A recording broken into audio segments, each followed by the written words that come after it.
Jailed Catalan leaders have invited unionist politicians to visit them in jail. They want to show them how they live behind bars with no privileges at all, as they claim. Hello, and welcome to Catalan News.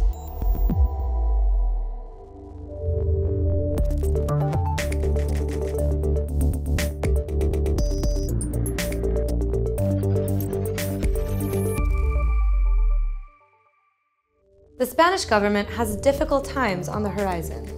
Pro-independence parties have no intention of passing its budget after the prosecutor demanded some 200 years altogether for their leaders.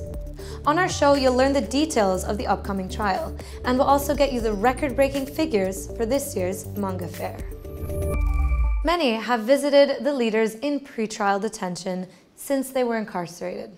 Several Catalan and Spanish officials, leaders of business associations and trade unions, social and cultural dignitaries, journalists, MEPs, but not the heads of unionist parties. Today, the 7 Catalan officials locked up in Lledoners prison invited the heads of Ciutadans and the People's Party to visit them and see how they are living. Why? Both unionist politicians have accused the leaders of enjoying privileges not allowed to the other inmates.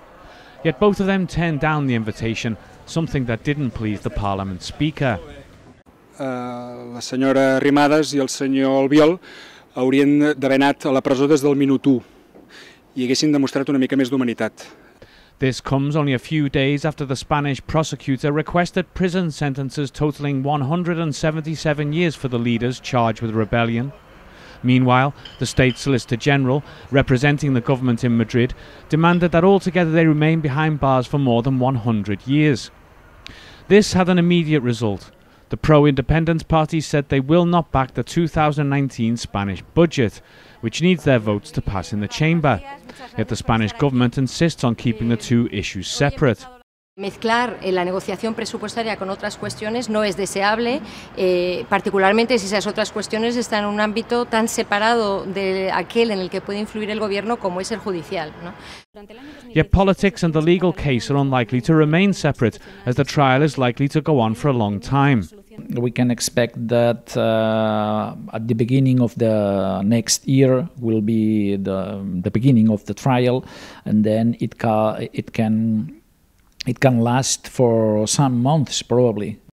Josep Maria Tamarit, a criminal law professor, claims that the prosecutor's demands are usually close to the final verdict. We could expect from the High Court to convict for rebellion. Yet he also says that they might be convicted for sedition or misuse of public funds. In any case, charges that carry a number of years in jail. The trial is likely to be televised, and it might also have international observers. Some members of European Parliament will request observing the sessions in order to make sure a fair trial takes place.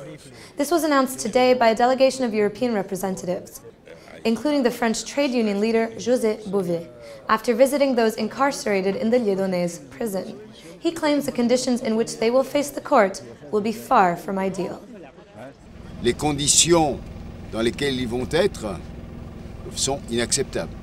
Ils seront en prison à plus d'1 heure de Madrid, transférés tous les jours à 5 heures du matin dans des fourgons cellulaires, attachés pour aller se défendre et ensuite enfermés dans des cellules.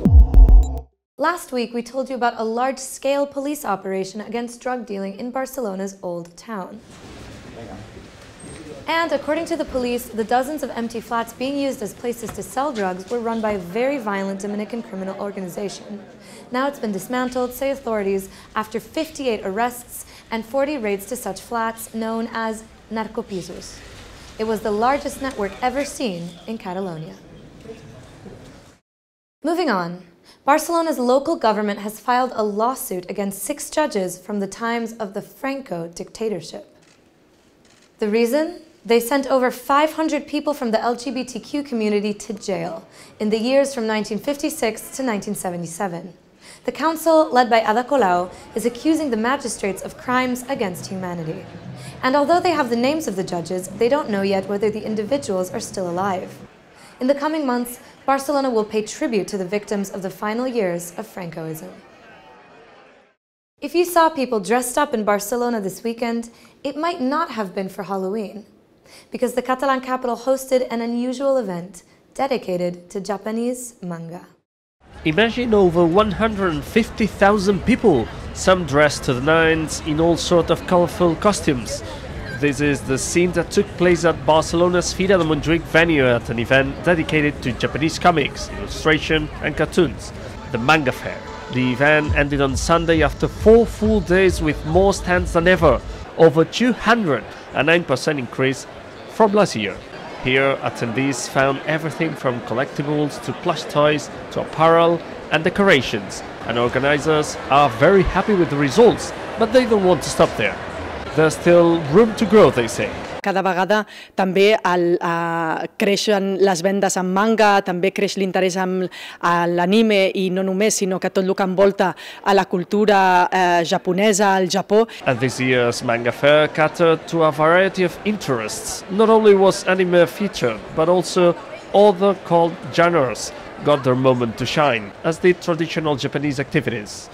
Video games had their own wing of the fair, where visitors could test out a new game or their skills against other players. Meanwhile, Manga Kids gave a way to introduce the little ones to the genre, while exhibits highlighted the art. And next year is on track to be even bigger. Not only does it open its doors on October the 31st, but it will also be the first 25th birthday, the perfect occasion for a big party.